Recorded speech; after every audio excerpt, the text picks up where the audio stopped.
How you doing, everybody? Jonathan here, and in this video I'm going to answer a bunch of questions I've been getting recently, especially from those of you that have been using my FitPro calculator, found on fitprocalculator.com, shameless plug. And that question is, what is the best way to measure your client's body fat? Now, there are a number of different tools out there on the market with a number of different prices. I'm going to leave out the hydrostatic method of measuring body fat, as I doubt most of you have access to a big tank in which you can submerge your clients to measure their displacement. And I'm going to go over some more practical tools that you can use, my preference, and some pros and cons of each of them. All right, so let's start off with what I believe is the most prevalent method of measuring body fat, and that is a skinfold caliper. All right, now this is a higher end Lange skinfold caliper, and what you have to do to take your client's body fat is pinch various sites on their body. Men and women have different sites. There are actually a number of different methods you can use in terms of site locations. Some are 3 sites, some are 4 sites, some are specific to women, some are specific to men, to measure people's body fat. And the higher end Lange skinfold caliper usually runs for around $300. The lower end, like the kind that you saw in the thumbnail of this video, will usually cost you around $20 and can be found in any supplement store such as a GNC or a Vitamin Shop. And with this, you get a pretty accurate reading, but I would say that your accurate readings are limited to people who have relatively low body fat percentage. All right, as when you have a larger client, and I'm sure if you've worked in a gym long enough and used this method, you found that when you have a very large client who is upwards of around 35% for men, 40% for women, it's very hard to grab the entire skin fold. All right, moreover, you may hurt the client, and last but not least, you may find that it's a little bit embarrassing for the client. When you have a client that is that large, first of all, to have somebody poking and prodding when they just met them is going to be a little bit unsettling. Second of all, then you have to run the risk of not being able to fit the entire skin fold into the meter and then having to guesstimate, as that's happened to me before. So you really want to use tact when you're dealing with larger clients.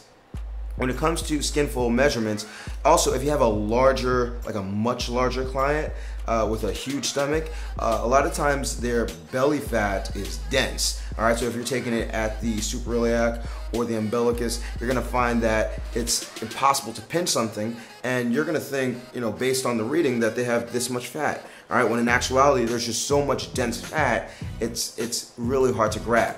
So you're not gonna be able to be accurate. Now, if you have somebody that's, you know, 10% body fat as a man or 20% body fat as a woman, this would be perfectly fine. This actually may be your most accurate option.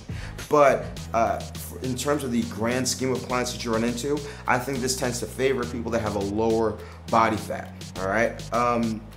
The next method that you can use would be a higher end scale that reads body fat anyway. Now, this is mine. It cost me about $100, and it gives me a number of readings, including my weight, my body fat, my bone density, my visceral fat, the number of calories I need to take in per day.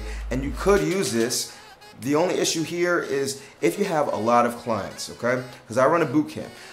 If they wanted to measure their body fat using the scale, they'd have to be barefoot, all right? And a lot of people have issues with feet. A lot of people have issues with cleanliness. So unless you're cleaning manually in between each client weighing in, it's not gonna work, all right? The final method that I would suggest, and my preferred method, my kind of go-to right now, is going to be an Omron bioelectric impedance body fat monitor. Now, of the 3, the first skinfold monitor, or caliper rather, costs about $300. The scale costs me about $100, but you can get it for less. And this handheld monitor runs around $30. If you're paying more than $30, you're getting ripped off. So you want to stay away from, I believe it was Perform Better, that's where I saw it. You want to go to Amazon. Amazon is kind of like my go-to when I want to buy something online.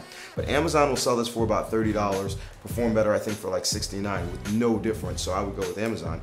And essentially, you just enter in your height, your weight, your gender, and then it will spit out your body fat and your BMI. All right, now when it comes to cleanliness, it's instead of feet, you're just putting your hands on the monitor, okay? And it's much easier to have a client just sanitize their hands before and after. They may feel better about that than it is to ask, well, did you shower this morning, or are your feet dirty, or hold on, let me wipe down the scale, so now you have to put your feet on something wet. People don't really like that. So I would go with this. The drawback here, however, is you can't, and the same would apply to the scale. The drawback is that you cannot do this with somebody that has a heart monitor implanted, all right? Nor are you supposed to do this with a woman that is pregnant, all right? So you always have to ask whenever you're using this kind of body fat testing if the person has a pacemaker or if the person is pregnant. As you know, it sends a shock throughout the body, and obviously if you have a device, an electronic device in your body monitoring your heart, you can understand how that may cause some issue. So it might not be a bad idea to have a traditional skinfold caliper as a backup, but you don't necessarily need the higher end one. All right, you may want to use the ones that you see in the thumbnail, cost around 10-20 bucks. You may only use it 1 in every 10 clients, and that would be your backup. So this is what I would suggest, and I don't think you'll have any problems going forward. So remember, if you have any questions, comment below.